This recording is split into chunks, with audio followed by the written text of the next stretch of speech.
하나님 말씀은 신약성경 갈라디아서 1장 1절 2절 말씀입니다.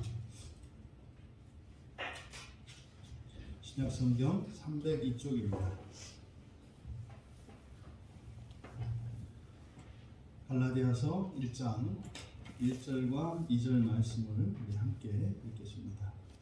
사람들에게서 난 것도 아니요 사람으로 말미암은 것도 아니요 오직 예수 그리스도와 그를 죽은 자 가운데서 살리신 하나님 아버지로 말미암아 사도된 바울은 함께 있는 모든 형제와 더불어 갈라디아 여러 교회들에게 아멘. 이 갈라디아서는 신약 교회에서 굉장히 사랑을 받고 또 굉장히 중요하게 여김을 받는 성경 중에 한 성경입니다. 그래서 이 갈라디아서라고 하는 이 편지, 이 또한 이제 서신서로서 갈라디아 제목과 같이 갈라디아 여러 교회들에게, 그래서 갈라디아에 있는 갈라디아 지역의 교인들에게 쓴 편지입니다. 그래서 이 갈라디아서를 살펴보기 전에 기본적으로 이 갈라디아에 대한 배경적 지식을 좀 간단하게나마 우리가 좀 살펴볼 필요가 있겠습니다. 이 갈라디아는 소아시아, 그러니까 지금으로 하면 뭐 터키가 있는 그 위쪽 지역입니다. 그래서 그 소아시아를 세 등분했을 때 위에서 아래로 이제 좌우로 세 등분했을 때 중간에 위치하고 있는 지역 전체를 이제 갈라디아라고 합니다. 그래서 이렇게 하늘에서 내려다 보자면 이렇게 중앙에 갈라디아가 있고 유럽 쪽으로, 그러니까 서편이죠. 이 갈라디아의 서편, 그 유럽 쪽으로 해서 유럽 쪽에 있는 그쪽을 아시아라고 부르고, 그리고 거기에서 이제 동쪽을 갑바도기아라고 합니다. 이렇게 크게 세 등분으로 나누어서 갈라디아를 중심으로 왼쪽에 아시아, 오른쪽으로 갑바도기아, 이렇게 이제 이해를 하시면 됩니다. 그러니까 이 갑바도기아는 소아시아의 그 중간에 위치하고 있으니까 이 소아시아 지역을 전도할 때 지나지 않을 수 없는 지역입니다. 그래서 바울 사도가 이제 사도행전에 보면은 이제 전도 여행을 한 기록이 있는데, 그래서 그것을 1차, 2차, 3차에 나누어서 이렇게 기록을 합니다. 그래서 1차, 2차, 3차 전도 여행 때 전부 거쳐간 곳이 이 갈라디아 지역입니다.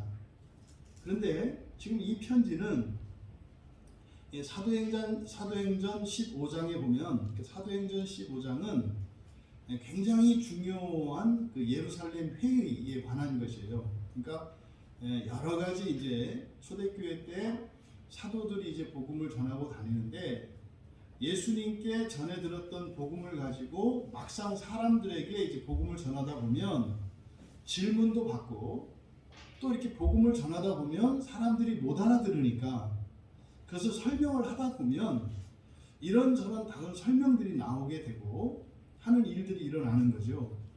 그래서 이런 교리를 통일시키기 위해서 예루살렘에서 종교 회의를 엽니다. 그게 사도행전 15장에 있는 내용이에요.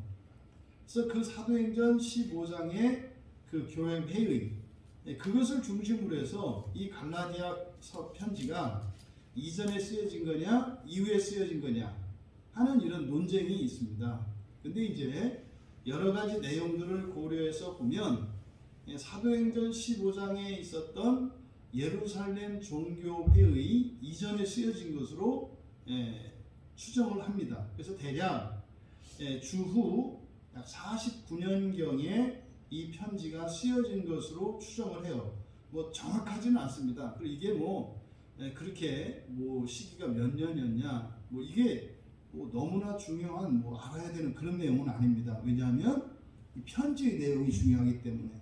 그럼에도 불구하고 이 시기를 자꾸 따지는 이유는 이 편지의 내용을 보다 더 정확하게 이해하기 위해서 다른 서신들과의 이게 시간 순서에 따라서 어떻게 이해할 것인가가 달라지기 때문에 그 시기를 자꾸 연구하는 겁니다. 하지만 일반적으로 이 갈라디아서는 49년경에 사도행전의 시간 순서로 보면은 사도행전 15장 이전에 쓰여진 것으로 보인다. 그리고 이 갈라디아서는요, 뒤에 이제 마지막 장인 6장에 가보시면 6장 11절에 바울 사도가 결론 부분을 이렇게 해요. 내 손으로 너희에게 이렇게 큰 글자로 쓴 것을 보라. 그래서 이 바울 사도가 직접 손으로 쓰는 편지는 많지 않습니다. 근데 지금 6장 11절에 이 편지의 끝 부분에 바울 사도께서 내가 친히, 그러니까 이제 이 갈라디아서가 맨 처음 쓰여진 그 편지 원문에는 바울 사도가 직접 쓴 글씨가 있었겠죠. 거기서 그 결론 부분을 바울 사도가 직접 글을 써서 결론을 맺어요. 그러니까 이 갈라디아에서 다루고 있는 내용이 매우 중요한 내용인 것을 우리가 알 수 있습니다. 이 갈라디아서는 갈라디아서를 쓴 그 이유와 목적, 그 이유는 맨 처음에 바울 사도께서 1차 전도 여행 때, 사도행전 13장과 14장입니다. 그러니까 1차 전도 여행 때 바울 사도가 갈라디아 지역에서 이제 사람들을 만나서 구원이 뭔지, 복음이 무엇인지를 가르쳐 줬어요. 이런 게 구원이다. 예수를 믿으면 이러이러한 일들이 일어난다. 그런 거죠. 그래서 이것이 이제 구약으로부터 쭉 전해져 왔는데 이게 이러이러한 내용이다. 이제 핵심적으로 말하면 그게 구원과 복음에 대한 이야기예요. 그 구원과 복음에 대해서 갈라디아 지역 사람들에게 전도해서 이제 갈라디아 지역에서 바울 사도를 만나서 그 복음을 들은 사람들 중에 예수를 믿게 된 사람들이 있었어요. 그럼 이제 그 사람들이 이제 그 복음을 믿고 그리스도인이 되는 거죠. 그래서 이제 또 이제 다른 지역에 가서 또 이렇게 복음을 전하고 있는데 나중에 이제 들려오는 거죠. 그 갈라디아 지역에 있던 그리스도인들이 바울 사도께서 맨 처음에 전해줬던 그 복음을 버린 거예요. 이 소식을 들은 겁니다. 그래서 이 편지를 쓰게 된 거예요. 그러면 이 편지를 쓴 목적은 뭐냐?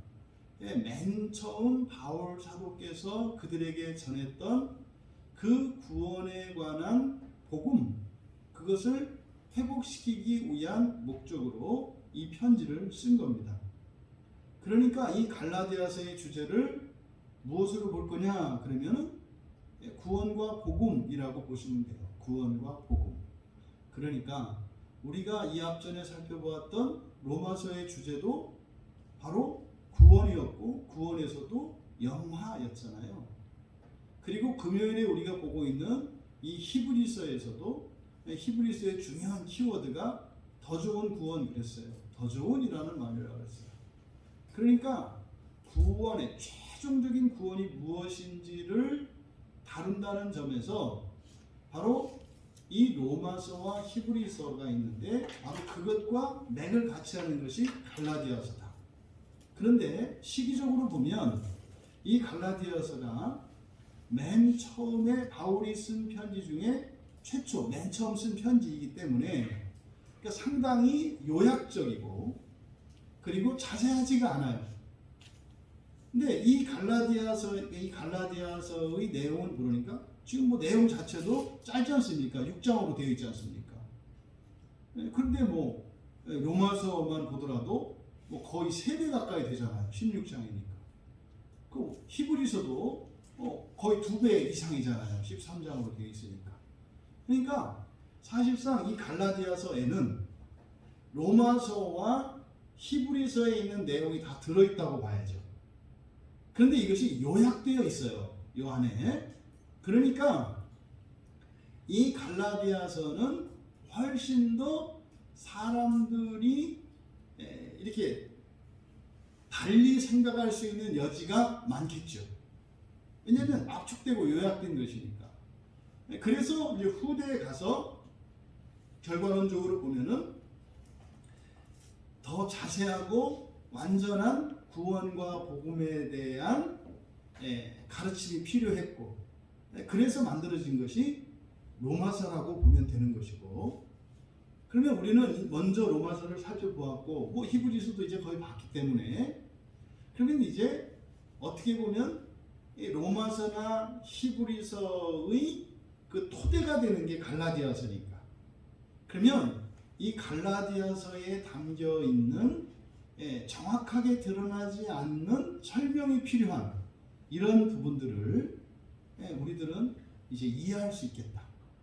로마서와 히브리서의 도움을 받아서.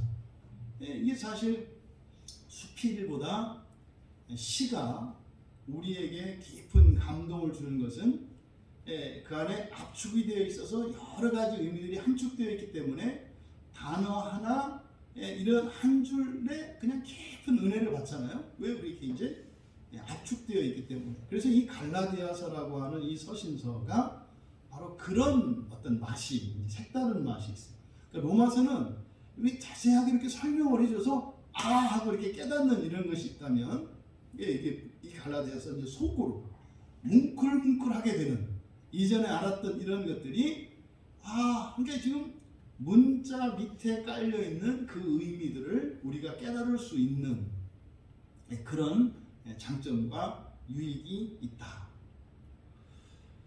그리고 이 갈라디아서를 읽는 첫 단추에 대해서 우리가 생각해 봐야 하는데, 이 갈라디아서는 구원과 복음에 대해서 말씀을 우리에게 주신 거라고 그랬잖아요. 그러니까 갈라디아서라고 하는 이것을 만약에 셔츠에 비유한다면 첫 단추를 잘 깨야 돼요. 첫 단추를 잘못 깨놓으면은 입긴 입었는데 입은 게 아니에요. 그 바보 같단 말이죠. 팔푼이 갖고. 아니 이렇게 단추를 이렇게 엇갈려 끼고 그 밖에 나가서 돌아다닌다고 생각을 해보세요. 그러니까 뭐 그럼 이제 보는 사람마다 그 지적질할 거 아니에요. 그렇게 하는 거 아니라고. 근데 문제는 이 첫 단추를 첫째 구멍에 끼지 않았는데 사람들이 제각각이야. 어떤 사람은 둘째 단추를 첫 번째 단추 구멍에 꼈고, 어떤 사람은 세 번째 단추를 첫 번째 단추 구멍에 꼈고, 그러니까 웃기는 거죠. 그런 상태에서 첫 번째 단추를 첫 번째 구멍에 끼우고 나온 사람도 이상하게 보이지 않겠어요? 기준이 없으니까. 그러니까 사실은 이렇게 정상적인 사람이 보면 가관도 아닌 거죠. 그래서 이 갈라디아서를 읽을 때 그 첫 단추가 중요한데, 그러니까 뭐요? 그 첫째 구멍에 첫째 단추를 껴야 된다 이 말이에요. 그러니까 이게 뭐냐면 구원과 복음에 대한 정확한 이해를 가지고 있어야 합니다. 그래서 갈라디아서를 읽을 때 그 첫 단추는 구약적 한계를 뛰어넘는 거예요. 그러니까 구약적 한계니까 당시에 있던 유대교겠죠. 유대교의 구원과 복음에 대한 그 한계를 극복하는 것이 첫 단추입니다. 그래서 이게 잘못 깨어지면 기독교가 다시 유대교가 돼요. 그러니까 예수님의 가르침인 신약성경이 그냥 구약성경에 있는 개정판 율법처럼 되어버리는, 그러니까 말로는 은혜 하고 말로는 율법이 없다고 은혜다 복음이다 말은 하는데 어차피 반드시 해야 되고 반드시 하지 말아야 되는 것을 똑같이 읽는, 단지 몇 가지 돼지고기 먹을 수 있고 이런 거, 그러니까 이런 말도 안 되는 일들이 이제 교회 안에 일어나는 거죠. 그래서 여러분들이 이 갈라디아서를 읽을 때 우리들로 말하면 사실은 구약적 한계, 유대교적 한계라는 게 뭡니까? 우리는 이미 로마서를 봤기 때문에 알겠습니다만 사람의 한계예요. 사람의 한계. 그리고 이 세상의 한계입니다. 우리가 구원과 복음에 대해서 이야기할 때 사람들이 생각하는 구원과 복음은 그냥 하늘 아래 이 세상에서 좀 잘 먹고 잘 사는 이야기고요. 그것도 영원히 잘 먹고 잘 사는 것도 아니고요. 인생 100년이에요. 인생 100년. 또 인생 100년이냐면 또 그것도 아니에요. 그냥 잠깐 뭐 한 달, 두 달 뭐 그것도 아니에요. 어떤 사람은 그냥 지금 당장 뭐 하나 뭐 이런 거죠. 그러니까 이런 매우 제한된 그리고 파편적인 그리고 세속적인 이러한 구원관, 이러한 이 복음관을 뛰어넘어야 한다. 이게 첫 단추가 잘못 끼워지면요, 그래서 오히려 그리스도인의 이런 자유가 제한되고요. 심지어는 이것 때문에 오히려 억압을 받을 수 있어요. 그리고 논쟁의 씨앗이 됩니다. 그러니까 여러분 그냥 상식적으로 생각을 해보세요. 아니 구원을 위해서 주신 책이 성경이잖아요. 구원을 위해서 주신 하나님의 말씀이 성경이잖아요.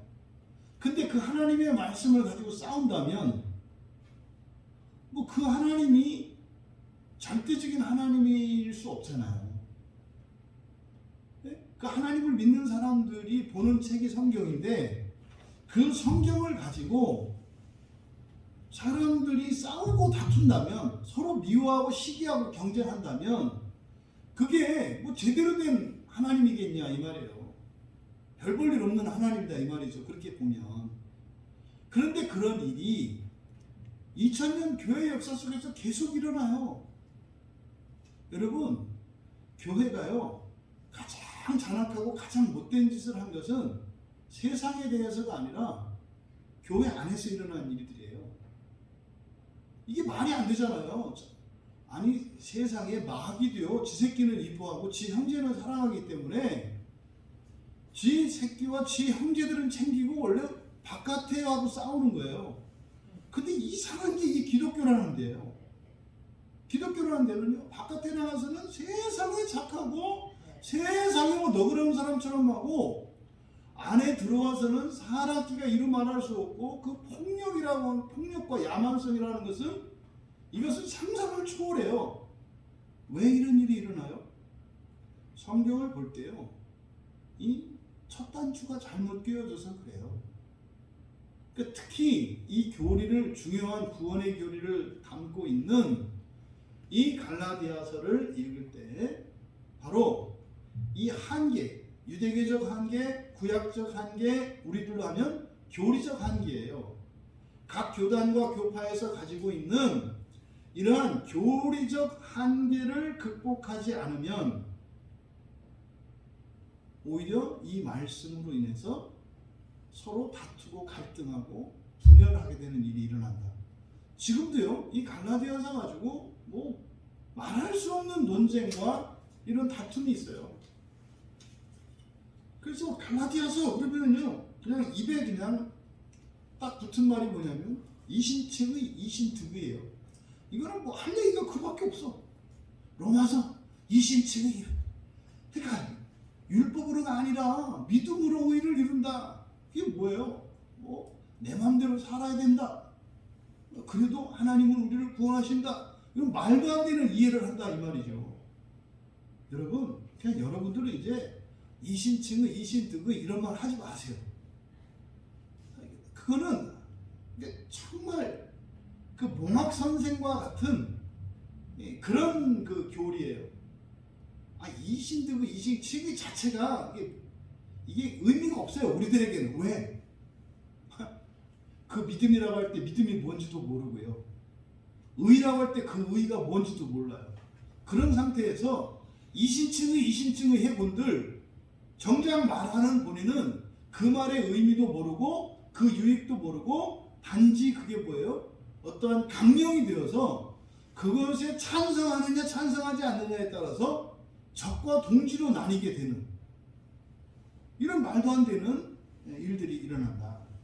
그러면 바로 이 갈라디아서를 읽을 때 첫 단추가 보다 여러분들이 알고 있는 이제 뭐 우리 교회 교인들은 이제 로마서를 봤기 때문에 그걸 한계를 넘었다고 할 수 있죠.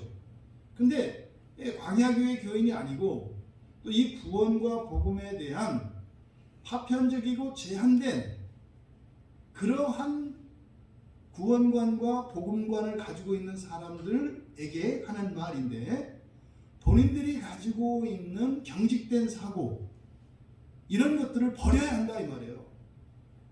그러지 않고서는 이 갈라디아서를 통해서 바울 사도께서 말씀하시려고 하는 그 참된 복음을 알아들을 수 없다.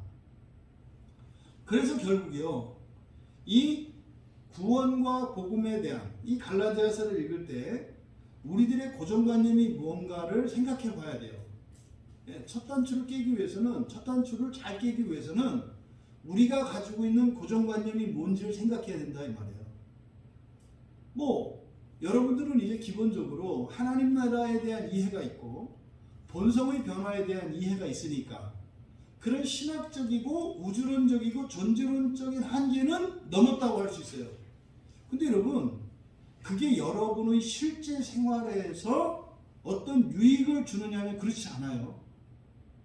그것이 여러분 개인에게는 어떤 문제로 어떤 인식으로 되어 있는가를 적용시키고 실제로 여러분의 문제가 뭔지를 드러내. 이게 죄와 허물이거든요.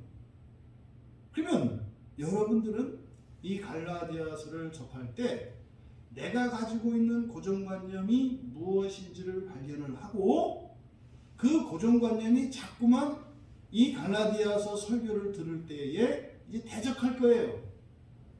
그러면 그를 발견하고 그 고정관념들을 바꿀 수 있어야 한다. 그래야 이 갈라디아서가 끝나고 났을 때 우리들은 정말로 새신랑 새신부로 단장한 것과 같이 우리의 영혼이 거룩하게 변화되어지고 우리의 본성이 바뀌고 우리의 삶이 변화된 것을 우리는 보게 될 것이다. 이 전제, 잘못된 고정관념, 이것을 이 성경에서 뭐라고 하냐면 다른 복음이라고 해요. 다른 복음. 이제 여기에 보면은 다른 복음에 대해서 이야기를 하거든요.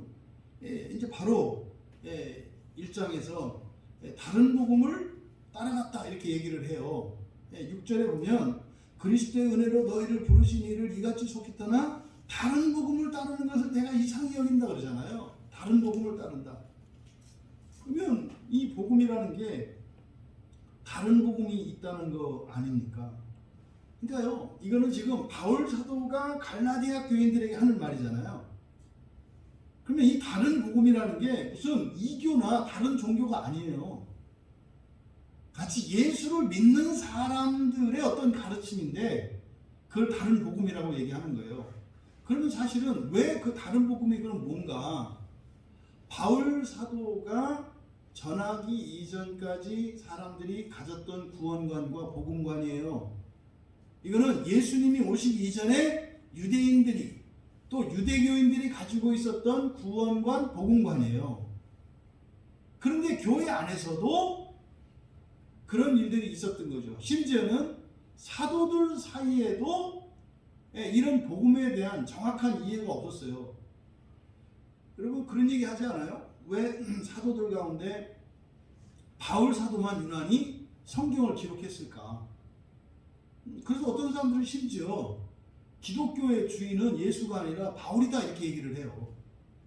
뭐라 예수가 쓴 거는 뭐 4권밖에 없지 않냐? 마태, 마가, 누가 이거 그것도 보면 쓴 거 또 쓰고 그러니까 사실 별것도 아닌데 결국에 보면은 이 신약 성경은 뭐 예수님은 바지 사장이고 실제로 바울 지가 다 얘기한 건데 그래서 기독교는 말은 예수교라고 해놓고 사실은 바울교다 뭐 이렇게 주장하는 사람들이 있어요.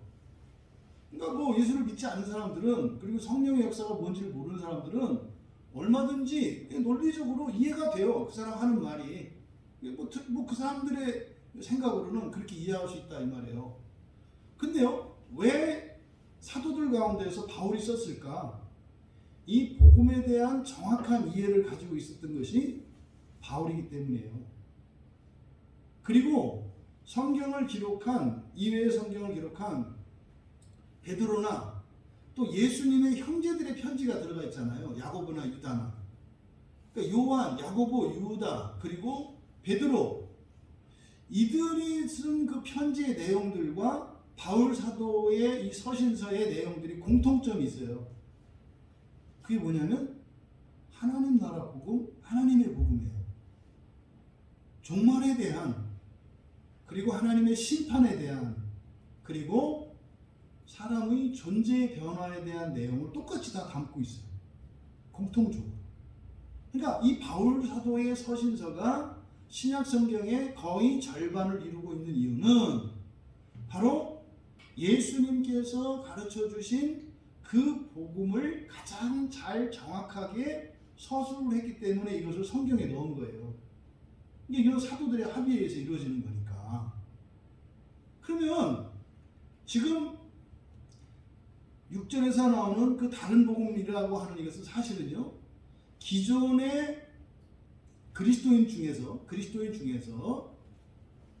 기존의 사람들이 가지고 있던 구원관과 복음관이 바울 사도의 복음을 들으면 바울 사도가 전하는 복음이 뭐처럼 들려요?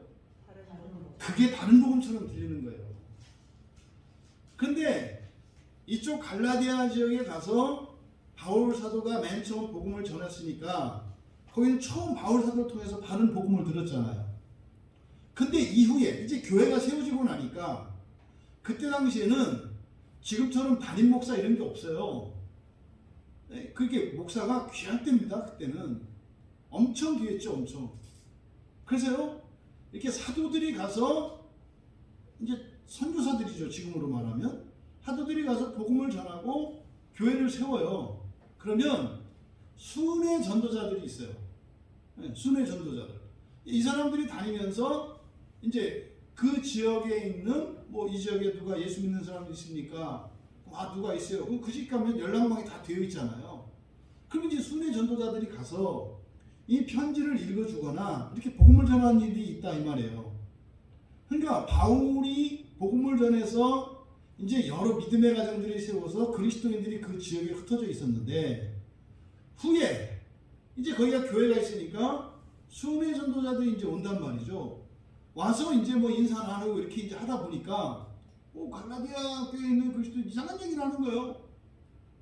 뭐 첫째 부활이 어떻고, 뭐 천년왕국이 어떻고, 뭐 사람이 뭐 변화되는 게 어떻고, 이상한 뭐 부활이 죽었다 살아나는 게 아니고 전제가 돼. 지금 우리 교회에서 하는 말이 그냥 예수님이 하셨던 말씀이고 바울 사도가 했던 말씀이에요. 새로운 말씀이 아니고. 그러니까 그때 당시에도 기독교 교회 내 전도자들도 바울에게서 직접 그 하나님의 복음을 들은 사람들과 다른 사도들에게서 복음을 들었던 사람들 사이에 충돌이 일어난다고요. 그래서 이렇게 하니까 그거 아니야. 그런 건 아니고 내가 원래 유대교인이었는데 이게 구약에서 또 쭉 내가 정통한 거야. 그리고 그 바울 사도는 기독교인 된 지 얼마 안 됐어. 나는 이거 기독교 처음부터 한 베드로한테 배웠고 그 바울 사도는 중간에 왔어. 중간에. 그거 아니야. 이렇게 하면서 기존에 가지고 있었던 그 고정관념으로 되바꿔 놓는 거예요. 그러니까 사람들이 더 옛날 거니까 그게 맞겠네. 그러네. 바울 사도는 원래 기독교를 박해하다가 나중에 온 사람이니까 권위가 없다 이 말이에요. 그래서 사람들이 일반적인 그 구원관과 복음을 다시 받아들여. 근데 그것을 바울 사도가 지금 뭐라 그래요? 그걸 다른 복음이라고 얘기를 하는 거예요. 그러니까 여러분들이 이 다른 복음에 대한 이 이해를 여러분들이 가지고 있어야 합니다. 그러면요, 다른 복음을 틀렸다 이런 식으로 가시면 안 돼요. 이런 식으로. 그러니까 여러분들이 우리 한국 사람들이 기독교를 받아들이고 그러면은 성경을 읽고 설교를 들으면서 우리의 신앙이 자라가는데 우리나라 기독교인들의 가장 큰 약점이 뭐냐면 시험 공부식으로 성경을 본다는 거예요. 시험 공부식으로 또 설교를 해요. 그러니까 여러분 시험에는요 답이 있고 오답이 있어요. 맞는 게 있고 틀리는 게 있다고요. 여러분 우리 자신을 한번 생각해 보세요. 저는 뭐 이렇게 맞아서 이렇게 몸이 이래요? 아니, 정답대로 생긴 몸이 어디 있으며 정답대로 인생을 살아가는 사람이 어디 있어요? 다 내 몸과 내 인생은요, 정답과 오답이 절절히 섞여서 합력하여 선을 이루게 하셔서 이렇게 사는 거 아니에요, 좋다고. 여러분, 정답대로 사는 게 아니에요. 틀리면 배네요? 안 그러잖아요. 그런데요, 우리나라 그리스도인들은 유난히 이 학교 교육의 폐단으로 인해서 성경을 보는 데 있어서도 자꾸 맞고 틀리는 것 갖고 하려고 그래요. 그러니까요, 틈만 나면 싸워요. 배둘레가 이렇게 자꾸 커져서 답답한 나는 어떻게 했냐고요. 그걸 가지고 왜 이렇게 배 나왔냐고 그러면은 그건 옳고 그른 문제가 아니에요. 사실 뭐예요? 좋고 더 좋고의 문제죠. 여러분, 이 관점을 바꾸셔야 돼요. 우리가 이 갈라디아서를 읽을 때 이 구원과 복음에 대한 교리를 진술하고 있기 때문에 바로 우리들은요, 이 갈라디아서를 읽을 때 옳고 그름의 이런 시비의 관점이 아니라 좋고 더 좋고의 관점으로 봐야 한다. 근데 이것은 사실 신약 성경 전체를 읽을 때 우리 한국 그리스도인들이 반드시 바꿔야 되는 기본적인 태도예요. 그러니까요, 이거는 맞고, 이거 조금만 성경 갖고 얘기하면은요, 막 그냥 핏대가 올라가고요, 막 순교하려고 그래. 어? 또 순교는 아니다. 순교시키려고 그러지. 상대방을 아주 순교시키려고 그래. 무슨 말입니까? 아니, 죽이려고 한다 이 말이에요. 뭐라고 하면 죽이려고 그래. 그러니까 뭐 죽는 입장에서는 참 순교니까 감사하다만, 저는 왜 순교하려고 안 하는지. 성경을 볼 때 절대적으로 조심해야 되는 거, 옳고 그른 것으로 보지 마라. 여러분들이 누군가 이야기를 나눌 때요, 조금 얘기를 하면 그냥 예수에 대해서 얘기하고요, 성경에 대해서 얘기를 하고요, 구원에 대해서 얘기하고요, 복음에 대해서 얘기하고요. 좋은 거예요. 근데 이 생각을 안 해요. 근데요, 이렇게 해가지고 뭐 하나 말 하나 틀리기 기다렸다가 그거 하나 가지고 틀렸어 하고 엑스표하려고 한다. 이게 채점하는 방식으로 보려고 하니, 여러분, 사람을 채점해보세요. 사람을 채점해보세요. 그것도 뭐요? 또 답지라고 또 이렇게 가지고서 거기 안 맞으면은 다 틀렸다고 하니, 물론 8절과 9절에 보면은요, 굉장히 엄하게 말씀을 하세요. 1장 8절에 보면, 그러나 우리나 혹은 하늘로부터 온 천사라도 우리가 너에게 전한 복음 외에 다른 복음을 전하면 저주를 받을지어다. 9절을 끝에도 가면, 만약에 이렇게 한다면 저주를 받을지어다. 이거를 그냥 그대로 받아들이면 뭐예요? 이게 이제 제가 자꾸 이게 한국 개혁주의자들을 약간 까는 경향이 있는데, 이 사람들이 자칭 개혁주의자라고 하죠. 자칭 개혁주의자라고 하는 사람들이 가지고 있는 공통점이 뭐냐면 저주를 잘해요. 저주를 잘해요. 저주를. 퍽하면 저주야. 퍽하면 저주. 그리고요, 그러니까 적과 동지가 이렇게 나뉘어 있어가지고 교단만 달라도 뭐 저기는 약간 아닌 것처럼 생각하고, 이런 말도 안 되는 생각을 해요.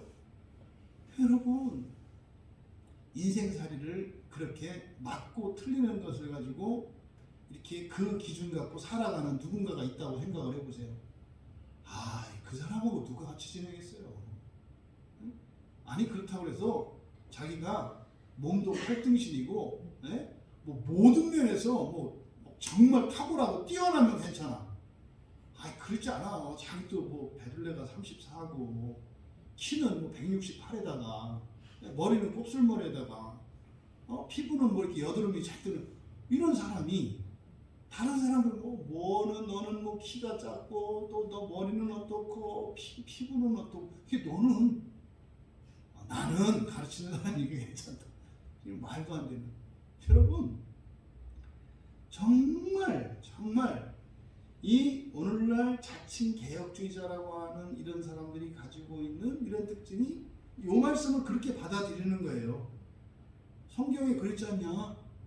다른 복음을 전하는 자에게는 저주를 받을지어다라고 바울 사도가 얘기했지 않냐? 이게 지금 무슨 말인지를 못 알아듣는 거예요. 여기 보면은요, 이러한 다른 복음을 전할 가능성을 전제하고 있어요. 다른 복음을 전할 수밖에 없어요. 이때 말하는 다른 복음이라는 것은 진짜 다른 복음, 예수님이 전한 복음이 아니라 그 이전까지 있었던 이런 것들을 그게 제대로 된 거고 온전한 것이라고 생각할 수밖에 없는 한계 아래 있잖아요, 사람들이. 그걸 전제하고 있다 이 말이에요. 그래서 들으면요 받아들이기가 쉬워요.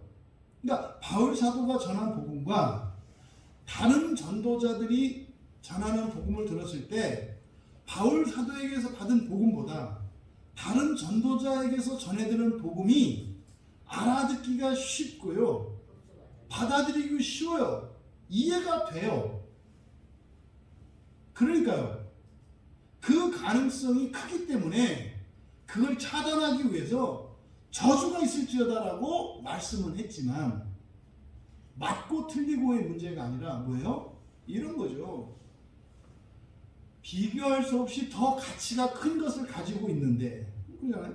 10,000원짜리를 가지고 100원짜리 사탕을 사 먹지 마라 이런 거예요. 그거를 뭐라고 했어요? 저주가 있을지어다 이렇게 얘기를 한 거죠. 그러면 하나님 나라의 복음을 가지고 이 세상의 사탕을 사 먹는, 이거는 미친 짓이다 이 말이에요.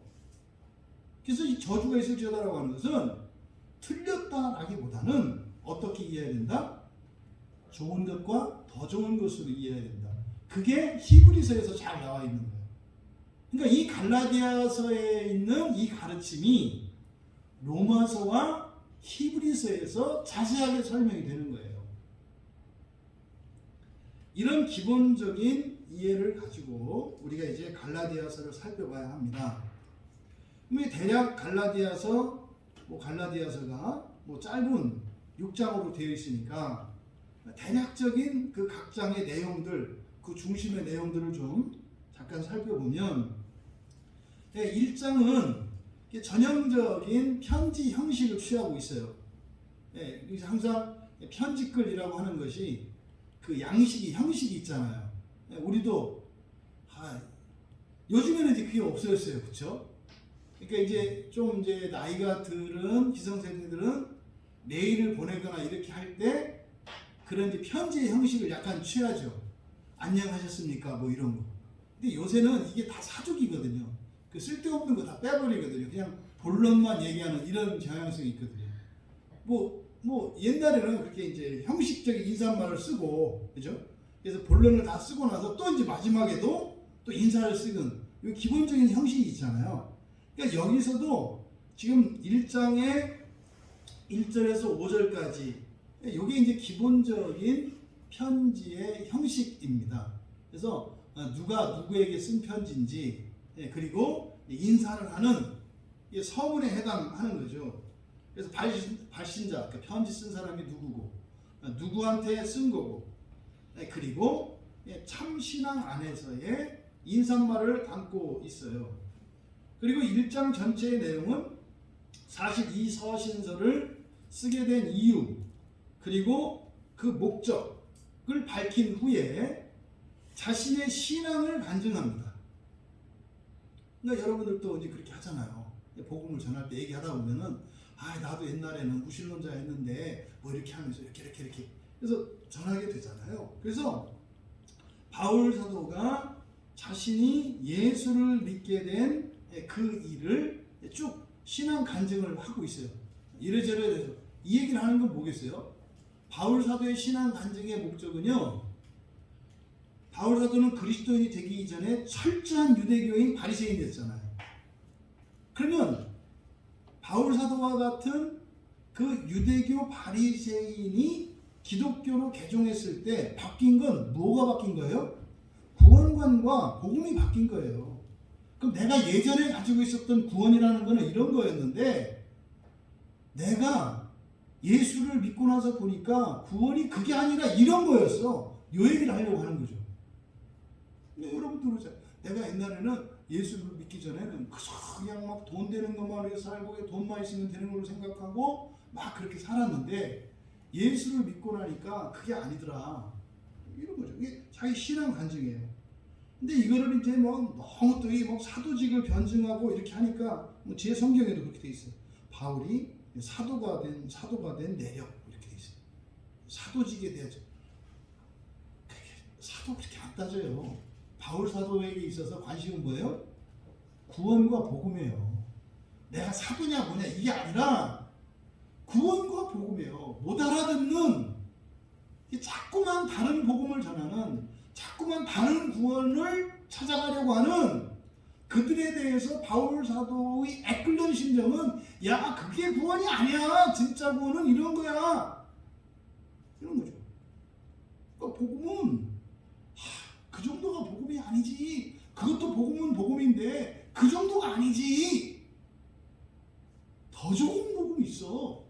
이게 바울 사도의 관심이에요. 내가 뭐 사도인데 이방인은 직분에 관심이 없습니다.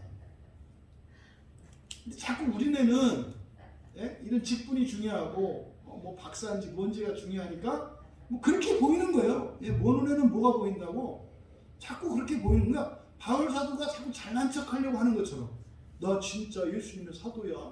나 진짜 뭐 공부 잘해. 이런 얘기를 하려는 것처럼 들린다 이 말이죠. 그거 아니에요. 내가 누구였는지 내가 누구인지가 중요한 게 아니라 바울 사도는요. 이 바른 구원을 전하고 싶은 거예요. 자꾸 사람들은 이 땅에서 뒹굴면서 어떻게 잘 굴러가느냐를 구원으로 알고 살아가는데 그게 아니라 하나님 나라를 향해서 살아가는 게 이게 이 그리스도인의 인생이야. 이게 관심이라니까요. 이게. 그래서 1장에서 자신의 신앙을 간증한 이유가 그거예요. 예전에 알았던 구원하고는 차원이 다른 구원, 더 좋은 구원. 이게 이제 1장에 있는 내용이죠. 그리고 이제 2장에 가면, 그러니까 바울 사도가 복음을 전해요. 그러니까요, 자꾸 이렇게 충돌이 일어나잖아요. 그래서 2장 1절에 보면 14년 후에 내가 바나바와 함께 디도를 데리고 다시 예루살렘으로 올라갔다. 그래서요, 계시를 따라서 올라가서 이방 가운데서 전파하는 복음을 그들에게 제시하래. 여기서 그들은 누르고 있어요. 유력한 자들이라고 그래요. 그러니까 이거는 예수님의 사도들이거든요. 사도들하고 교회 지도자들이죠. 그들한테 가서 얘기를 하는 거예요. 내가 예수님의 계시를 통해서 부활은 사람이 죽었다 살아나는 게 아니고 사람의 존재가 바뀌는 거다. 하나님의 나라는 예수님이 하나님 나라가 왔다고 말씀하셨는데 지금이 하나님 나라가 아니라 우리들의 마음속에 그 하나님 나라의 씨앗이면서 그것을 키우고 장차 임할 그 나라를 준비하면서 살아가는 거다. 이거를 이제 예루살렘에 가서 바울 사도가 이야기를 한 거예요. 그 얘기를 듣고요. 베드로가 확인해 줬다는 거예요. 베드로도 봤다. 그래서요. 베드로전서 베드로후서가 성경에 기록되어 있잖아요. 그 일치하니까. 그리고요. 그래서 자신이 사도로서 그러니까 베드로가 인정한 사람이니까 왜요? 이런 다른 복음을 전하는 사람들 다시 말해 바울 사도의 복음이 잘못됐다고 말하는 사람들이 하는 근거가 뭐예요? 바울 사도는 13번째 사도야 뭐 이렇게 얘기를 한다고요. 나중에 들은 사도. 그리고 사실은 그 사도라고 말을 하긴 하는데 그 진짜 예수님 만났는지 어땠는지 몰라. 지가 뭐 다메섹도상에서 예수님을 만났다고 하기는 하는데 그게 뭐 진짜 예수님하고 직접 살았던 그 사도들하고야 같겠어? 약간 이렇게 폄하하는 그런 경향이 있었다고요. 바울 사도를. 근데 워낙 똑똑한 사람이다 보니까 뭐라고 할 수는 없어. 그러니까요. 출신 성분 갖고 따지는 거죠. 이게 성고는 아니다. 뭐 육두품 출신이다 이런 거죠. 나중에 꼽살이 껴서 이렇게 들어온 뭐 이런 인식을 가지고 있었죠. 그래서 베드로가 인정했다라고 하는 것은 사실은요. 베드로가 굴복한 거예요. 베드로는 그때 당시에 예수님 그 사도들 중에서도 가장 맏형 노릇을 했고 어른 노릇을 했단 말이에요. 그래서 천주교도 지금 베드로 수익권을 주장을 하면서 그 그 적통을 이어받는 게 로마교회라고 얘기하는 거 아닙니까? 그래서 베드로도 인정했다는 거예요. 베드로도. 그래서 자신이 지금 전하는 이 복음이 어떻다? 사실이다 이 말이에요. 예수님이 전한 복음과 같다. 그래서 사도권이 중요한 게 아니라 이 사도권을 이야기하는 것은 뭐예요?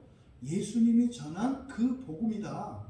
이게 사도직 변증이에요. 내가 사도다라고 할 때 이거는요, 내가 다른 사람들보다 좀 특별한 사람이야 이런 의미가 아니라 뭐예요? 예수님 말씀과 똑같은 말씀이야. 요 얘기죠, 요 얘기. 그리고 이런 율법의 실천과 그리스도의 믿음이 무엇인지에서 밝혀요. 그래서 2장에는 16절과 17절에 한번 가보시면 사람이 의롭게 되는 것은 율법의 행위로 말미암음이 아니요 오직 예수 그리스도를 믿음으로 말미암는 줄 알므로 우리도 그리스도 예수를 믿나니 이는 우리가 율법의 행위로서가 아니고 그리스도를 믿음으로써 의롭다함을 얻으려 함이라. 율법의 행위로서는 의롭다함을 얻을 육체가 없느니라. 만일 우리가 그리스도 안에서 의롭게 되려 하다가 죄인으로 드러나면 그리스도께서 죄를 짓게 하는 자냐? 결코 그럴 수 없느니라. 여러분, 이제 우리는 로마서를 봤기 때문에요. 여러분, 기본적으로 로마서를 끝낼 때 주의해야 될 것에 대해서 이야기하면서 의에 대해서 얘기를 했죠. 의는 두 종류의 의가 있다. 하나님의 의가 있고 사람의 의가 있다. 그래서 하나님의 의라고 하는 것은 완전함이라고 그랬어요. 하나님의 의는 하나님으로서 완전해지는 것. 사람의 의는 사람으로서 완전해지는 것. 여기 있단 말이에요. 아직 갈라디아에서는 그런 상세한 구분이 없어요. 하지만 이게 이제 로마서에 가서는 상세하게 설명이 돼요. 그러니까 여기서는 그냥 구분 없이 의라고만 이야기를 하죠. 여러분 보세요. 그리스도인들이요, 율법으로 의롭게 될 수 없다는 말을 입에 달고 살거든요. 그럼 하나님이 사기꾼이에요? 아니, 모세에게 의롭게 될 수 없는 율법을 주었다는 게 말이 돼요?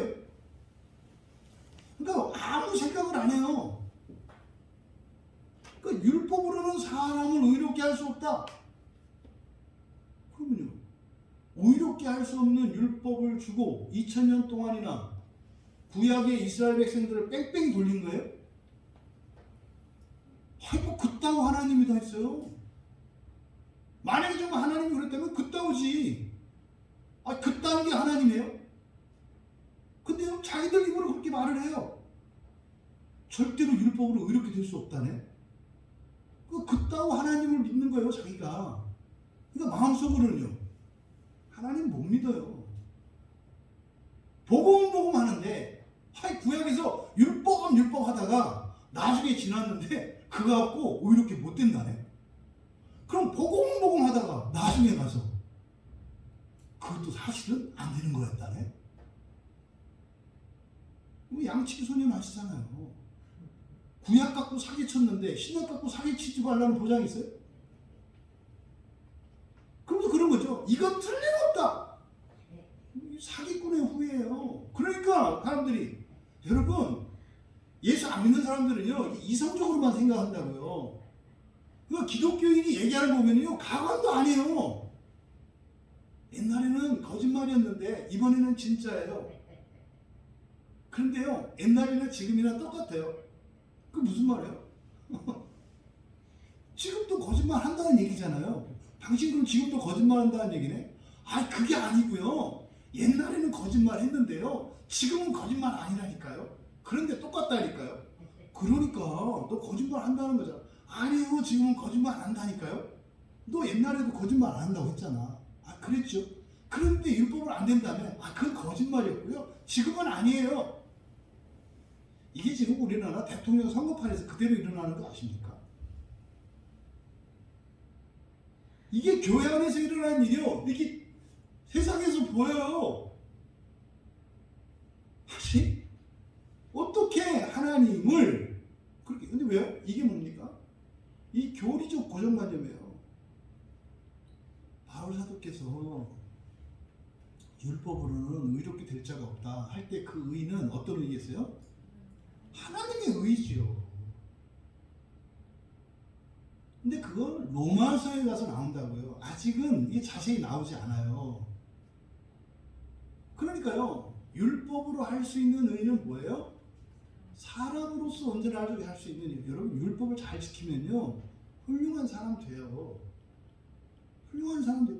우리나라에서도요, 사서삼경을 읽고요, 그대로 살면요, 훌륭한 사람 돼요. 불경을 읽고요, 그 불경의 뜻을 깨닫고 불경의 말씀대로 살면요, 훌륭한 사람 돼요.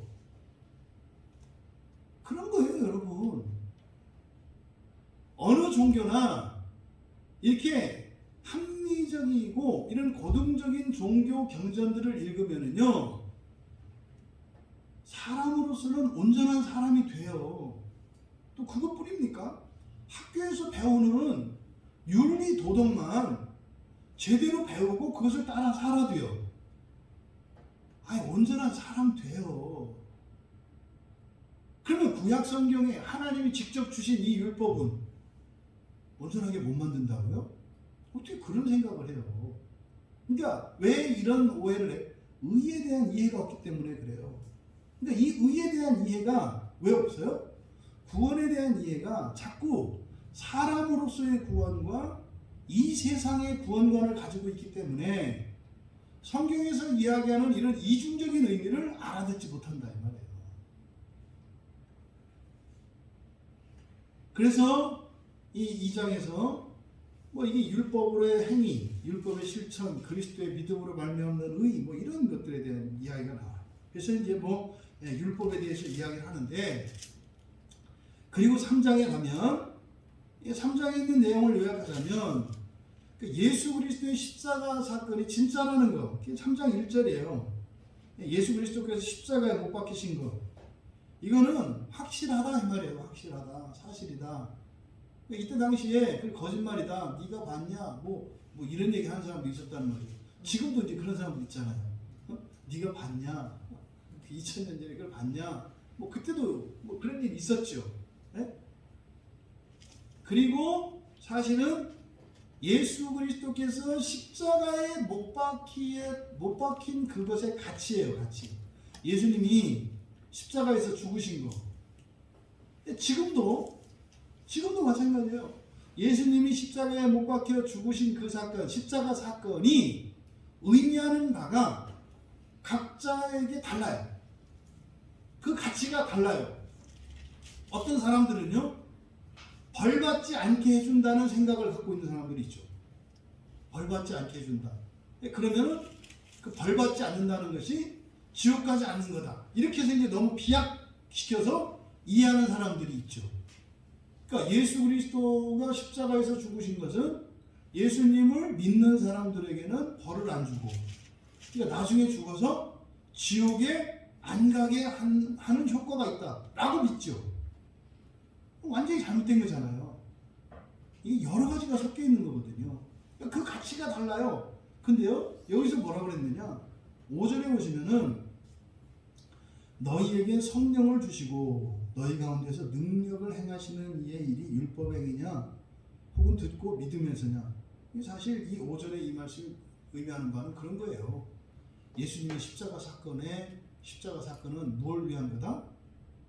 성령을 받게 하기 위한 거다. 성령을 받게 하기 위한 거다. 우리 안에 성령을 주시기 위해서 준비한 거죠. 왜요? 구약의 율법에 의하면 하나님의 전인 지성소는 지극히 거룩해 해서 하나님이 거할 처소로 따로 구별되잖아요. 그러니까 그리스도인 자체가 지성소란 말이에요. 그리스도인 자체가 지성소예요. 그러려면요, 지극히 거룩해야 하거든요. 그 일을 위해서 예수님께서 십자가에 못 박히신 거라는 거죠.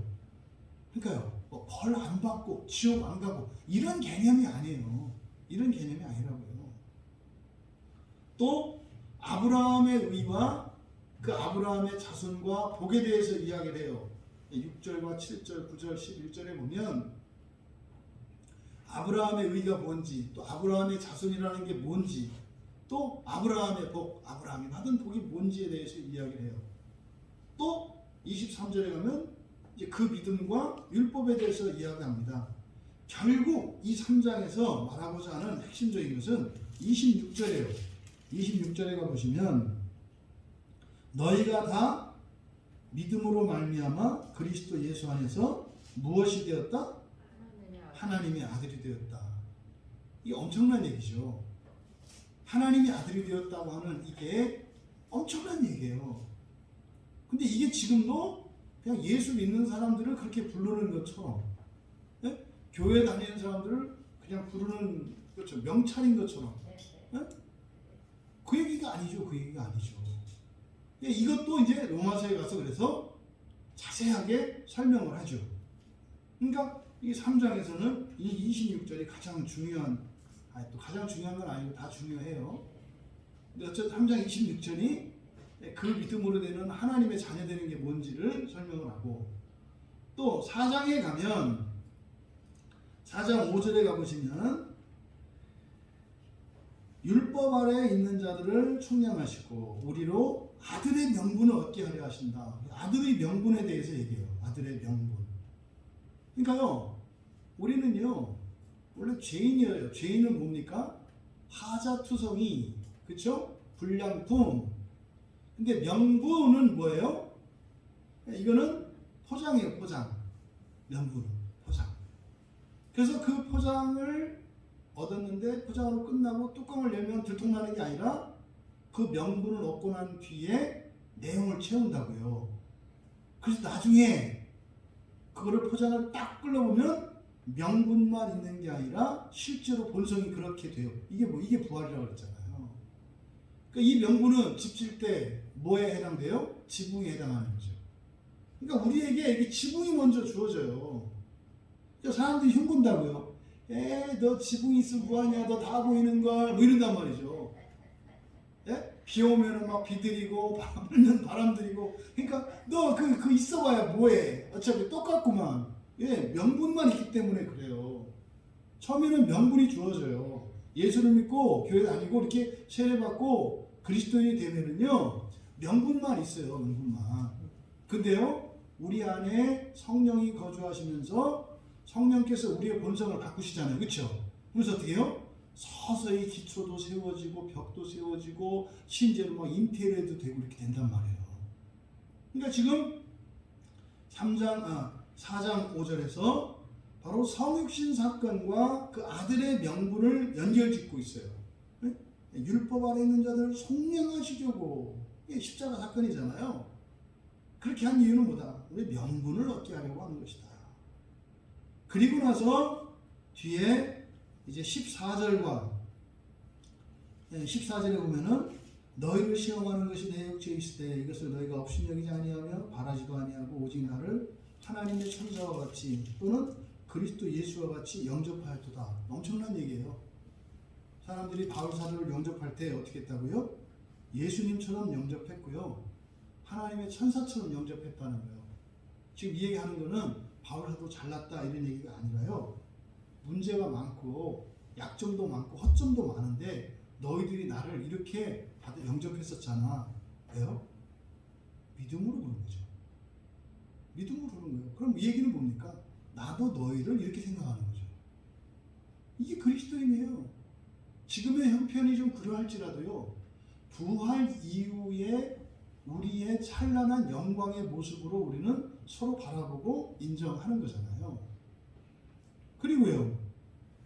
19절에 가보면 나의 자녀들아 너희 속에 그리스도의 형상을 이루기까지 다시 너희를 위하여 해산하는 수고를 하느니. 예, 자녀의 명분을 얻은 너희가 어디에 이르기까지? 그리스도의 형상, 그리스도의 완전에 이르기까지 내가 수고를 멈추지 않는다. 그러니까 이게 구원을 이루어가는 거죠. 그리고 나서 이제 5장에 가보시면 5장 1절에 그리스도께서 우리를 자유롭게 하시려고 자유를 주셨으니. 이게 그리스도인의 자유에 관한 거거든요. 그리스도인의 자유예요. 여러분 보십시오. 우리가 예수를 믿어서 하나님의 자녀된 명분을 얻어요. 그리고 성령께서 우리 안에 거하시면서 우리를 어떻게 해요? 그리스도의 형상에 이르기까지 계속 자라게 하세요. 그죠? 그런데 그 과정이 어떤 과정이에요? 자유로운 과정이에요. 자유로운 과정이에요. 그래서 바로 이 그리스도인의 자유라고 하는 것은 굉장히 중요하다니까요. 그리스도인은요, 순종할 수 있는 자유가 있고요, 불순종할 수 있는 자유가 있어요. 이거를 먼저 아셔야 돼요. 어떤 사람이 자유로 순종하지 않는다면 저는 차라리 자유로 불순종하기를 권해요. 순종과 불순종보다 사실은 더 우선하는 것은 자유예요. 근데 그러고 나서 제가 꼭 덧붙이는 말이 있죠. 그렇다고 해서 아싸하고 불순종을 자유로 할 때 그거는 대가를 톡톡히 치른다는 것을 알고 해라. 그러니까 자유로 순종하지 못할지라도 순종하는 것은 가치가 있어요. 그런데 그 얘기는 지금 제가 뭘 얘기하는 겁니까? 순종하되 자유로 순종해라. 그래서 그 유익을 누리라고 하는 거죠. 불순종해도 좋다는 얘기가 아니죠. 좋긴 좋아요. 좋다라고 하는 얘기는 가능하다 이 말이에요. 구원을 이루어가는데 불순종의 길을 통해서 갈 수도 있어요. 이런 걸 뭐한다? 산전수전 다 겪는다라고 얘기하죠. 그래서 자유가 중요하다 이 말이에요. 지금 한국 그리스도인들에게 심각하게 결여되어 있는 것이 자유예요. 자유. 그치, 우리가 마음기경하면서 무슨 자유? 감정도 못 가져요. 감정도. 그것도 억압하고 있는. 여러분들이 드러내야 한다니까요. 그러니까 자유를 따르지 않고 율법을 따르는 사람들의 특징은 정죄해요. 그러니까 자유로 율법을 따라가는 사람들은요, 기쁨이 있고요, 다른 이들을 긍휼히 여겨요. 근데 자유 없이 순종하는 사람들은 사나워지고요, 예리하고 날카로워져요. 왜요? 힘들고 있으니까. 그런 거죠. 나는 매 수요일마다 나오는데 누구는 가끔 나와. 싫다고요. 왜 안 나와? 이런 거죠. 근데요, 자유로 나오는 사람이 똑같은 생각을 해요. 왜 안 나와? 그런데 감성이 달라요. 슬퍼해요, 그 사람은. 불쌍히 여겨요. 근데요, 자유로 하지 않는 사람은 애쓰고 수고하는 거니까 밉다고요. 왜요? 나만 생고생하는 것 같거든요. 우리 교회 몇 명 되지도 않아서 나는 빠지고 싶어도 빠질 수가 없어. 표시가 확 나가지고 빠지면 왜 안 나왔냐고 바로 연락이 오고 뭐 이러니까 이러지 않기를 바라요. 그래서 이 자유가 너무너무 중요하다. 13절에 보세요. 5장 13절. 형제들아, 너희가 자유를 위하여 부르심을 입었다 그러잖아요. 자유를 위하여 부르심을 입었다. 그러나 그 자유로 육체의 기회를 삼지 말고 오직 사랑으로 서로 종교롭다라. 여러분, 서로를 위하여 살아가는 것, 이것이 생각을 바꿀 수 있는 길이라고 배웠잖아요. 아, 이런 거구나. 그러니까요, 하지 않아도 돼요. 근데요, 그렇게 하면요, 바로 그리스도의 형상에 이르기까지 자라가는 것이고요, 그때 우리의 감정과 지성의 변화가 일어나는 거예요. 그 시작이 뭐다? 자유예요, 자유. 그래서 이 자유가 억압되어 있으면 안 돼요. 그래서 우리 교회에서 하는 말, 뭐든 말할 수 있는 자유가 있다. 그죠? 너무 중요한 자유예요. 너무 중요한 자유. 근데 자유를 줘도 자기가 알아서 자유를 눌러버리죠. 응? 이렇게 싫어도 좋은 척, 뭐 이렇게. 그러니까 전 자유롭기를 바래요, 여러분들. 진짜 자유롭게. 하지만 그 자유로 어떻게 해요? 육체의 기회로 삼으려고 하는, 이걸 조심해야 되죠. 자유로. 그리고 이제 6장으로 가면 6장 2절에 보시면 너희가 짐을 져라, 서로 지라. 이게 무슨 말인지 아시겠죠? 아, 맞네. 계속 이렇게 예수님이 하셨던 말씀들과 사도들이 하시니까 또 사도 바울이 했던 이 편지에 쓰였던 이런 얘기들이 빌립보서는 훨씬 뒤에 써져지는 편지거든요. 근데 지금 일관되게 쭉 가고 있는 것을 우리가 보게 돼요. 네. 예수님이 오리 가면 심리 가지고 속옷 달라면 걷어주고 하는 이런 일들이 그냥 단순히 착해라, 그리스도에 이런 게 아니에요. 이게 뭘 위해서 그러는 거예요?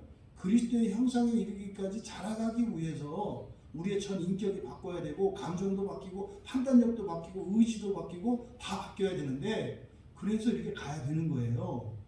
그러니까 여기서 지금 여기에 있는 이 6장에 있는 요 내용, 그리고 나서 그리스도의 법을 성취해라 그래요. 그리스도의 법을 성취하라. 여기 지금 이제 심각하게 이게 번역이 잘못되어 있는 부분이에요. 서로 짐을 이렇게 지라고 했잖아요. 그죠?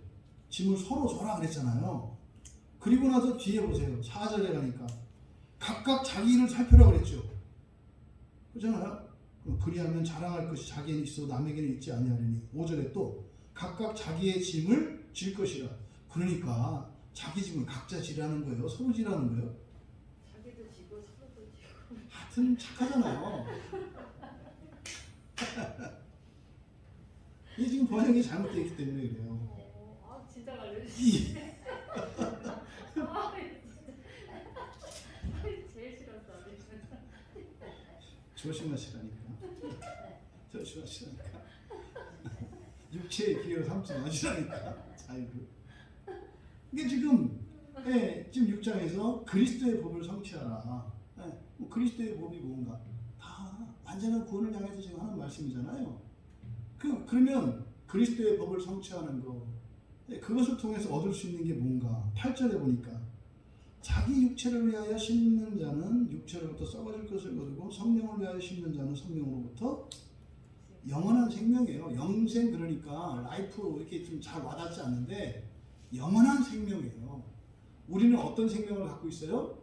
멸망당하는 생명을 갖고 있거든요. 이거를 어떻게 해라? 영원한 생명으로 바꿔라. 우리가 성찬에 떡과 포도주를 마실 때 그것이 의미하는 바는 뭐예요? 주님, 내 생명은 죽을 몸이요, 썩을 생명이요, 멸망할 생명이니 불멸의 생명으로 바뀌기를 원합니다.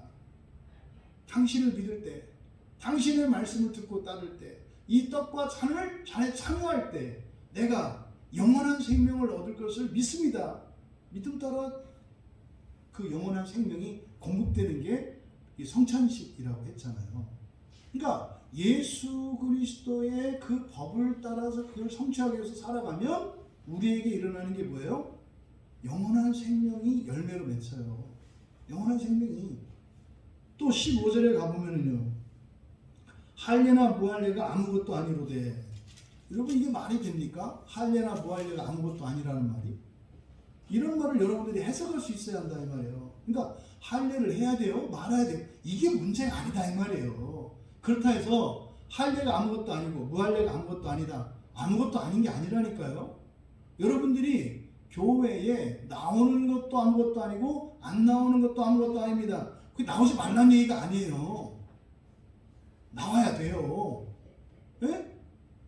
근데 지금 이렇게 얘기하는 건 뭐예요? 바로 뒤에 있는 것의 가치를 무한히 높이기 위해서 매우 중요한 것들을 아무것도 아니라고 말하는 거예요. 그러면 뭐가 중요하다? 새로 지으심을 받는 것만이 중요하니. 이게 이제 애매하게 돼 있어요. 새로 지으심을 받는 거. 이게 새로운 창조입니다. 새로운 창조가 중요하다. 여러분, 사람에게 있어서 새로운 창조는 뭐예요? 부활이에요. 네, 부활을 말하는 거예요. 부활. 그러니까 결국 지금 갈라디아서에서 말씀하시려고 하는 내용이 뭐예요? 구원과 복음에 대한 이야기를 하려고 하는 건데, 기존의 사람들이 가지고 있던 구원에 대한 이해, 그러다 보니까 복음에 대한 이해도 다르겠죠. 그래서 다시 한번 바울 사도께서 맨 처음 갈라디아 교회에 가셔서 전하셨던 그 복음을 상기시켜주고 있는 내용이에요. 이해되셨죠? 바로 이게 이제 갈라디아서입니다. 그러면 잠깐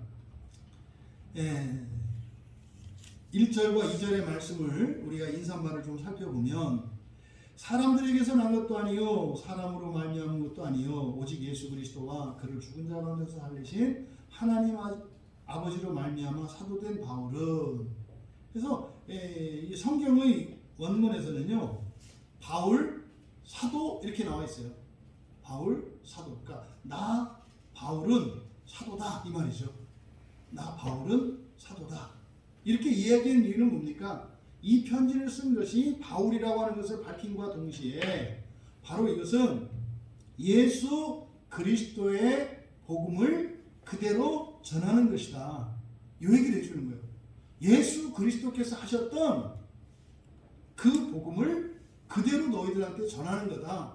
그러니까 이거는 내가 쓴 건데 사실 여기 있는 내용은 말씀은 누구의 말씀이다? 예수님의 말씀이다. 그러니까요, 자꾸 사도 얘기했을 때 내가 사도거든? 이 얘기가 아니에요. 내가 사도다라고 할 때는 뭐예요? 이 글은 여기에 있는 내용은 예수님의 말씀이다. 예수님의 말씀이다. 그래서 바울이 자꾸 사도직에 대해서 이렇게 얘기할 때 자기의 직분에 대한 이야기가 아니라 지금 하고 있는 이 말씀이 예수님의 말씀이라는 것. 그래서 예수님의 계시로 전하는 거다 라는 것을 강조하기 위해서 사도직을 얘기하는 거예요. 또 자신이 사도가 된 것에 대해서 사람들에게서 난 것도 아니요 사람으로 말미암은 것도 아니다. 이게 무슨 말일까요? 사람에게서 난 것도 아니요 사람으로 말미암은 것도 아니다. 여러분, 사도 중에 사람에게서 나고 사람으로 말미암은 사도가 있나요? 사도행전 1장 26절에 있는 마띠아예요. 마띠아. 가룟 유다가 예수님을 배반하고 갔다가 나중에 회개했잖아요. 그리고 목매서 자살했잖아요. 근데 예수님이 세우기를 12사도를 세웠는데 가룟 유다가 자살하는 바람에 사도가 11명밖에 안 됐잖아요. 한 자리가 비었잖아요. 그래서 사도들이요, 사도를 세워요. 그게 누구냐면 마띠아예요. 그러니까 지금 여기서 이야기하는 사람에게서 난 사도, 사람으로 말미암아 된 사도, 이것은 저는 마띠아를 지칭한다고 봐요. 마띠아를. 그러니까 사도는 13번째 사도가 아니에요. 가룟유다나 사도나 사도 바울이나 그냥 12번째 사도예요. 사람은 가도 사도의 직분은 그대로예요. 사람이 수없이 바뀌어도 이 광야교회 담임 목사는 그냥 한 사람이에요. 제가 이 다음에 죽어서 하나님 나라 가고 나서 뭐 다음 누가 또 될 거 아니에요. 항상 이 교회 목사는 그냥 하나예요. 그러니까요, 김 아무개 박 아무개 이게 중요하지 않아요. 뭐가 중요해요? 목사가 중요해요. 광야교회 목사가 중요해요. 그러니까 지금 바울 사도께서 밝히신 이것은 바로 저는 마띠아를 사도로 인정하지 않아요. 왜냐하면 마띠아를 사도로 세운 것은 사람이 세웠거든요. 그러니까 로마 교황은요, 마띠아의 후예들이에요. 자기들은 베드로의 후예라고 하지만 베드로는 예수님이 직접 세웠고요. 네, 교황은요, 사람이 세웠잖아요. 그러니까 성경에 사람이 세운 사도는요, 마띠아예요. 그래서 로마 교회는요, 베드로의 무덤 위에 교회를 지었다고 하는데 그게 유전자 검사에서 베드로인지 마띠아인지 검사해 봐야 돼. 교황은 사람이 세우잖아요. 사도는 예수님이 직접 세운 사람들을 사도라고 한다니까요. 교황 이런 건 없죠. 그냥 목사죠. 목사. 로마 교황이나 저나 똑같은 목사예요. 목사. 네? 그리고요, 이어서 사람으로 말미암은 거 아니고 사람에게서 난 것도 아니다. 그러니까요, 예수님으로부터 직접 받았다는 거죠. 하나님으로부터 직접 받았다는 거죠. 그걸 뒤에서 설명을 하잖아요. 그러니까 예수 그리스도로 말미암았다. 그리고 그러니까 예수 그리스도와 하나님 아버지로 말미암았다. 그러니까 바울 사도가 사도된 것이 예수 그리스도께서 사도를 삼아주셨고 하나님 아버지가 사도를 삼으셨다. 이렇게 말씀을 하는 거죠. 그런데 그 하나님 아버지, 그럼 하나님 아버지는 누구고 예수 그리스도는 누구냐? 이걸 구분해서 지금 구분해서 설명을 하고 있어요. 사실 이 사건은 이거는 뭘 얘기하는 겁니까? 사도행전 9장에 있는 사건이에요. 사도행전 9장에 보면 사도행전 9장 4절과 5절에 보면은 근데 왜 하늘에서 막 소리가 들려요. 사울아 사울아 네가 어찌하여 나를 박해하냐. 이거 누구세요? 그랬더니요. 나는 네가 박해하는 예수다. 나는 네가 박해하는 예수야. 그래서 예수 그리스도로 말미암았다는 게 그거죠. 그리고 근데 예수 그리스도의 음성이 어디서 들렸어요? 하늘에서 들렸잖아요.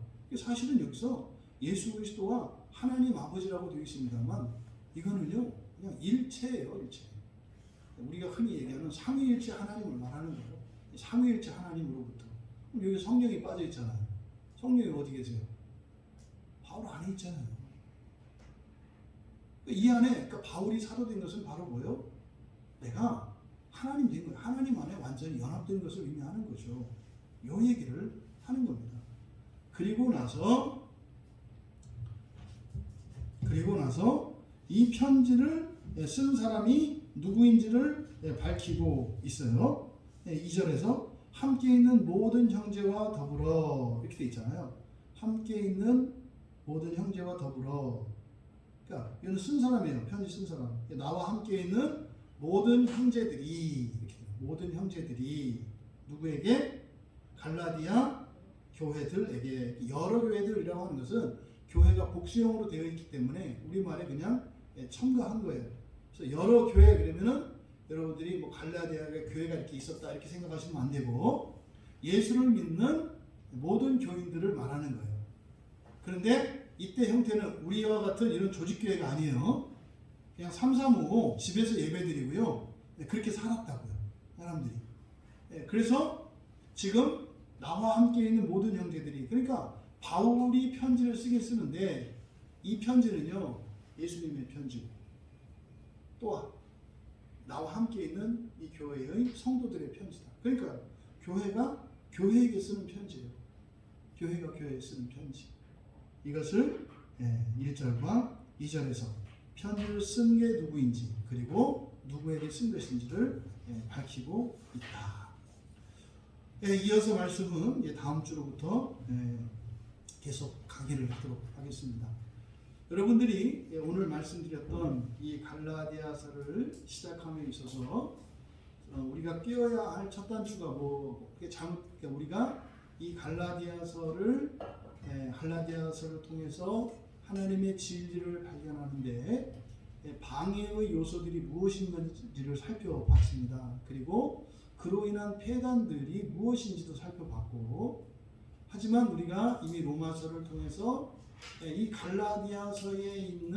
갈라디아서에서는 자세하게 설명되어 있지 않은 내용들을 우리는 로마서를 통해서 먼저 알았기 때문에 그래서 오히려 여러분들이 이 갈라디아서를 집에서 또 읽으시고 또 설교를 통해서 이렇게 들으실 때 정말 여러분들에게 로마서를 통해서 주신 은혜가 확인될 수 있는 그런 영적인 즐거움과 기쁨을 좀 누릴 수 있게 되기를 진심으로 바랍니다. 잠시 우리 기도하겠습니다. 하나님 우리가 이제 갈라디아서를 앞으로 함께 나눌 터인데 정말 그동안 우리가 로마서를 통해서 하나님이 주셨던 은혜들을 갈라디아서를 통해서 좀 우리가 확인할 수 있도록 은혜를 주십시오. 이렇게 거칠게 요약되어 있는 이 말씀을 통해서 그 로마서에 상세하게 설명되어진 그것이 우리에게 이해될 수 있기를 바랍니다. 그래서 우리가 그동안 설교를 듣고 함께 공부했던 것이 참으로 가벼운 일이 아니고 이게 정말 영광스러운 일이었구나 이것을 깨달을 수 있도록 또 우리가 함께 끝까지 갈라디아서를 은혜 가운데 잘 지낼 수 있도록 우리 잠시 기도하는 시간이 있습니다.